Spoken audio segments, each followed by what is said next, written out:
నమస్తే. ఇన్నాళ్ళు నన్ను సపోర్ట్ చేస్తూ, ఎంకరేజ్ చేస్తూ మీ ప్రేమని నాకు అందిస్తున్న ప్రతి ఒక్కరికి కృతజ్ఞతలు. అలాగే ఈ వీడియో కూడా ఖచ్చితంగా మీకు ఉపయోగపడుతుంది. లైక్, షేర్ అండ్ సబ్స్క్రైబ్ చేసి మీ సపోర్ట్‌ని నాకు అందించండి. అలాగే ఈ వీడియో పట్ల మీకున్న అభిప్రాయాన్ని కామెంట్ సెక్షన్‌లో కామెంట్ చేసి తెలియజేయండి. ఇప్పుడు వీడియోని చూద్దాం. నమస్తే, వెల్కమ్ టు అవర్ ఛానల్. నేను పద్మిని. ప్రస్తుతంతో పాటు ప్రముఖ ఆధ్యాత్మికవేత్త, ప్రముఖ న్యూమరాలజిస్ట్, లక్ష్మీ నరసింహస్వామి ఉపాసకురాలు శ్రీమతి స్రవంతి గారు మనతో పాటు ఉన్నారు. మాట్లాడదాం. నమస్తే అక్క. నమస్తే పద్మిని. అక్క, రేపే ఏకాదశి. మిమ్మల్ని ఆపేసి మరి ఈ ఎపిసోడ్ కోసమే.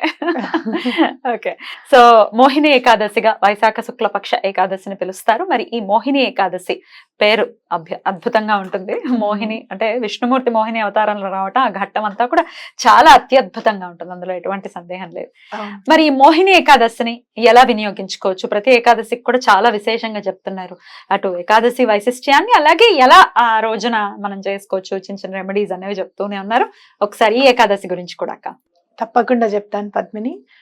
మోహిని అన్న మాట వినంగానే మనకేమనిపిస్తుంది అని అంటే, ఎలాంటి క్లిష్ట పరిస్థితుల్లో ఉన్న భగవంతుడు ఏ అవతారంలో అయితే ఆయన రావాలి అనుకుంటాడో, వస్తే ఆ పరిస్థితులన్నీ కూడా సమసిపోతాయి, అంటే ఆ కష్టాలన్నీ కూడా తీరిపోతాయో, అలా భగవంతుడు తనకు తానుగా ప్రకటింపబడి ఆ కష్టాన్ని దూరం చేస్తాడు అనేది మోహిని అవతారం గురించి తెలుసుకుంటే మనకు అర్థమైపోతుంది. ఖచ్చితంగా. అనంటే ఎందుకు అనంటే రాక్షసుల హెల్ప్ తీసుకుంటారు, కరెక్టే, కాదని కాదు. తీసుకున్నప్పుడు వాళ్ళు గనక అమృతత్వంతో ఉంటే దేవతల్లాగా అయితే ఎప్పటికీ బిహేవ్ చేయలేరు. అవునా కాదా? ఇక్కడ మీకు ధర్మ సూక్ష్మం అనేది అర్థమైపోతుంది. ధర్మం ఏంటి? హెల్ప్ తీసుకున్నారు, కరెక్టే, కానీ సూక్ష్మం కూడా ఆలోచించాలి అనేది మనకి ఇక్కడ అవగతం అవుతుంది అనమాట. అండ్ నీకు ఏం కావాలో దాని మీద కాన్సన్ట్రేషన్ లేకుండా ఇంకో దాని మీద నువ్వు కాన్సన్ట్రేషన్ పెడితే అమృతం మిస్ అవుతాం. అవును, అదే కదా దాని అర్థం. చాలా బాగుంటుంది నాకు ఘట్టం అయితే. విష్ణువే మాయా స్వరూపుడు. రైట్. అయితే ఇప్పుడు మోహిని ఏకాదశి నాడు మనం ఏం చేయాలి అని అంటే, విష్ణుమూర్తిని లక్ష్మీ అమ్మవారిని కలిపి చక్కగా ఒక మీకు కుదిరితే గనక చిన్న పీటది, చెక్క పీట మీద కూర్చోబెట్టాలి వాళ్ళని కంపల్సరీగా. విష్ణుమూర్తిని లక్ష్మీ అమ్మవారిని తప్పకుండా చెక్క పీట మీద వాళ్ళని కూర్చోబెట్టి, విగ్రహాలు వేసుకోవచ్చు, లేకపోతే మన చిత్రపటం ఫోటో ఉంది అంటే ఫోటో కూడా పెట్టుకోవచ్చు, కానీ చెక్క పీట మీద పెట్టాలి. ఎంత సైజ్ పరిణామం? చిన్నగా ఇంతున్నా చాలు, చక్కగా చిన్నగా వుడ్ ప్లాంక్ ఏదైనా వుడ్ ప్లాంక్ చిన్నది చేసుకున్నా సరిపోతుంది. లేదు మనకు పీటలు ఉంటాయి, పీట మీద అయినా కూడా పెట్టుకోవచ్చు. మనం కూర్చునే పీట మీద అయినా పర్వాలేదు అక్క? కూర్చునే పీట అయినా పర్వాలేదు. పసుపు రాసేసి చక్కగా ముగ్గు, మనం అష్టదళ పద్మం వేస్తాం, ఆ పద్మం ముగ్గు వేసి పెట్టి పూజ చేసుకోవాలన్నమాట. చాలా బాగా కలిసి వస్తుంది. అయితే ఇక్కడ మనకి అమృతము అనేది ఏది అంటే పంచామృతాలు. పంచామృతాలు స్వామికి సమర్పిస్తే చాలా మంచిది. అద్భుతం.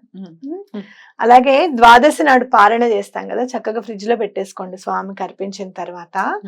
అది చక్కగా పారణ చేసే టైంకి అదే ప్రసాదంగా తీసుకోండి, చాలా బాగా కలిసి వస్తుంది.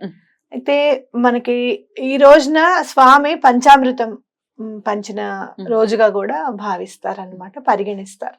కాబట్టి అదే పంచామృతమే స్వామికి. మనం అమృతాన్ని అయితే ఎలాగో తీసుకురాలేం కాబట్టి స్వామి చక్కగా మనకి పంచామృతాలు అనేవి ఇచ్చారు కాబట్టి ఆ పంచామృతాలు స్వామికి సమర్పిస్తే చాలా మంచిది అనమాట. ఏదైనా వైష్ణవాలయంలో గనక తేనె కానివ్వు, పాలు కానివ్వు, పంచదార కానివ్వు, ఏదైనా వీటిల్లో ఏదైనా కొంచెం ఎక్కువగా పరిణామంలో గనక ఆవు పాలే శ్రేష్టం. ఇక్కడ దేశీ ఆవు పాలు మనం గనక వైష్ణవాలయంలో సమర్పిస్తే కూడా చాలా మంచిది. జీవితాలు అమృతమయంగా తీర్చిదిద్దబడతాయి అని ఖచ్చితంగా చెప్పుకోవచ్చు అనమాట. అద్భుతం అక్క. అలాగే దీపాలని కూడా విశేషంగా చెప్తూ ఉంటారు మీరు, ఏకాదశికి పెట్టుకోవాల్సినటువంటి దీపాలు. దానికి ఏమైనా ఈ ఏకాదశికి కూడా పెట్టుకోవచ్చు? ఏకాదశికి 11 దీపాలు వెలిగిస్తే చాలా మంచిది. ఇవాళ కూడా ఇంకో విశేషం కూడా చదివాను. సుబ్రహ్మణ్యేశ్వర స్వామి ప్రతిరూపంట మనం వెలిగించే జ్యోతి ఎప్పుడు కూడా. అందుకే కృతికా నక్షత్రం అగ్నికి సంబంధించింది అయి ఉంటుంది. అవును, ఆయన నక్షత్రం కాబట్టి జ్యోతి స్వరూపంగా మనం సుబ్రహ్మణ్యేశ్వర స్వామిని పూజించుకుంటే గనక చాలా మంచిది. అలా 11 దీపాలు స్వామికి వెలిగిస్తే ఏకాదశి నాడు ఎలాంటి కర్మలైనా కూడా, పూర్వజన్మ పాపాలైనా కూడా నశింప చేస్తుంది అని ఖచ్చితంగా చెప్పుకోవచ్చు. మీకు అలా 11 దీపాలు పెట్టే శక్తి లేదు మాకు అనుకుంటే గనక ఒక్క పిండి దీపం అయినా కూడా చేసుకోవచ్చు, మామూలు ప్రమిదలో అయినా 11 ఒత్తులు వేసి కూడా మనం స్వామికి సమర్పించవచ్చు. కాకపోతే దీపము అని అంటే నూనె దీపం కూడా పెట్టచ్చు. ఆవు నెయ్యి దీపమే కంపల్సరీ అని ఏమీ లేదు. నూనె శ్రేష్టంగా ఉండాలి. మీరు తెచ్చుకునేది ఏదైనా, ఆముదం తెచ్చినా అది ఒరిజినల్ దయ్యి ఉండాలన్నమాట. మామూలుగా మనం బయట దొరికేది కాకుండా నువ్వుల నూనె, గానుగ నువ్వుల నూనె తెచ్చుకుంటే చక్కగా 11 దీపాలు చక్కగా పెట్టుకోవచ్చు. మరి ఆదివారం కదా రేపు, నూనె వినియోగించొద్దు అని అంటారు. శనివారం నాడు మనము తెచ్చుకోకూడదు, తీసుకురాకూడదు. ఉన్న నూనె వాడుకుంటే తప్పేమీ లేదు. తలకి రాసుకోకూడదు. చాలా మంది ఏం చేస్తారో తెలుసా, దీపం పెట్టేసిన తర్వాత చేతికి నూనె ఉంటుంది అనమాట, ఇలా ఇలా ఇలా అనడమో ఇలా ఇలా రేయడం అట్లా చేస్తారు. అలాంటివి చేయకూడదు. ఎప్పుడు ఏ రోజైనా కూడా చేయకూడదు. మనం ఆవు నెయ్యి అయినా సరే అక్కడ ఒక బట్ట పెట్టుకోవడం, లేకపోతే టిష్యూ పేపర్ పెట్టుకోవడం, అది విధి విధానంగా అలాంటివి కొన్ని మనం చేసుకుంటూ వెళ్తే నెమ్మదిగా మన జీవితాల్లో ఆటోమేటిక్ గా మార్పు అనేది వచ్చేస్తుంది అనమాట. కాబట్టి అలా అనేది ప్లాన్ చేసుకోవాలి. ఇట్లా ఒంటికి రాసుకొని చేతికి రాసుకొని మళ్ళీ అదే పూజ చేసుకుంటాం కదా, అది కుదరదు. ఎప్పుడు కూడా అలా చేయకూడదు అనమాట. శ్రద్ధ అనేది చిన్న చిన్న విషయాల్లో బాగా కనిపిస్తుంటుంది. అలాగే బాబా గారు శ్రద్ధ సబూరి అని అన్నారు. అవును, చిన్న విషయాలే కదా అనుకుంటాం, కానీ డిసిప్లిన్ అనేది మనకి ఇన్కల్కేట్ అయిపోయింది అనుకో జీవిత విధానంలో, ఆటోమేటిక్ గా మనం మారిపోతుంది అనమాట. మన స్టేటస్ కూడా మారుతుంది తప్పకుండా. అయితే ఏ నామంతో స్వామిని రేపటి రోజున చక్కగా స్వామినే స్తుతిస్తూ ఉండటం చేసుకోవాలి అనుకుంటే ఏది చెప్తారు? మనకి పాట రూపంలో వస్తుంది చూడు పద్మిని, శ్రీకృష్ణ గోవింద హరే మురారే హే నాథ నారాయణ వాసుదేవా. నిజంగా ఇది ఎవరు ట్యూన్ చేశారో గానీ వాళ్ళకి మాత్రం శతకోటి వందనాలు. భలే బాగుంటుంది, అసలు వింటూనే ఉండాలనిపిస్తుంది. అయ్యో అప్పుడే ఫోన్ లిఫ్ట్ చేసేసారా అనుకుంటా నేను, రింగ్ టోన్ ఉంటే కనుక. బాగుంటుంది ఆ నామంతో స్వామిని కొలుచుకుంటే చాలా మంచిది అనమాట. అంటే మీకు ఎలాంటి ప్రాబ్లమ్స్ ఉన్నా కూడా కృష్ణుడి నామం గనక తలుచుకుంటే ఆ ప్రాబ్లమ్స్ అన్ని కూడా క్లియర్ అయిపోతాయి అనమాట. కాబట్టి ఇది తప్పకుండా చదువుకోండి, చాలా బాగా కలిసి వస్తుంది.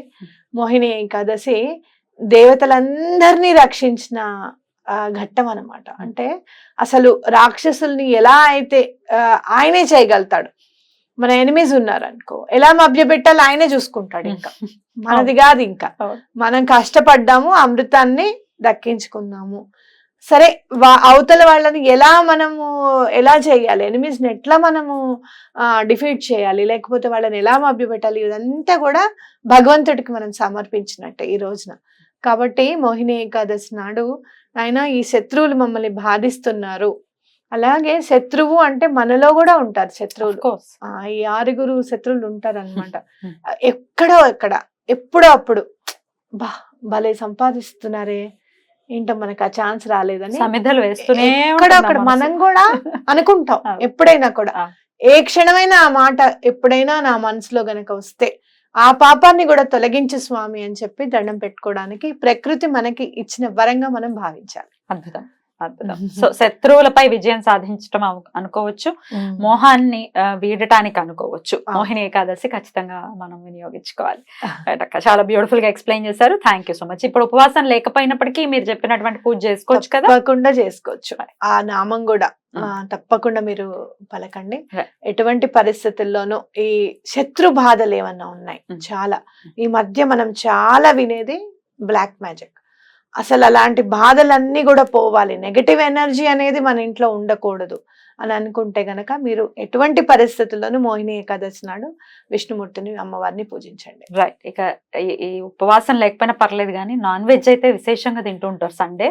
రేపు ఏకాదశి కూడా దయించండి. అస్సలు పొరపాటున మీ జీవితాల్లో నుంచి సాటర్డే సండేస్ నాన్ వెజ్ తినడం అనేది మైనస్ చేసేసేయండి. సాధారణంగా నేను ఇప్పటి వరకు వెజిటేరియన్స్ కి గట్టిగా శనివారం చెప్పేదాన్ని, సండే చెప్పడానికి కొంచెము ఆలోచించేదాన్ని. అంటే మీరు వెజిటేరియన్స్ కాబట్టి మీరు చెప్తారండి.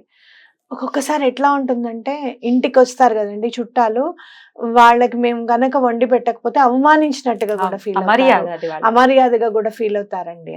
అలాంటివి కూడా మీరు గెట్ ఆన్ అవ్వడానికి పతనానికే కారణం, వాళ్ళ పతనం మీ పతనం. సాటర్డే సండే 2 రోజులు దూరంగా ఉండండి. ఇంకెప్పుడు తినమంటారు అని అంటే గనక మీ ఇష్టం, ఎప్పుడు తినమని నేనైతే చెప్పలేను, ఎందుకంటే చాలా విశేష ఫలితాన్ని మీరు చూస్తారని ఖచ్చితంగా చెప్పుకోవచ్చు. గుర్తుంచుకోండి మరి. రైట్ అక్క, thank you so very much. నమస్తే. నమస్తే.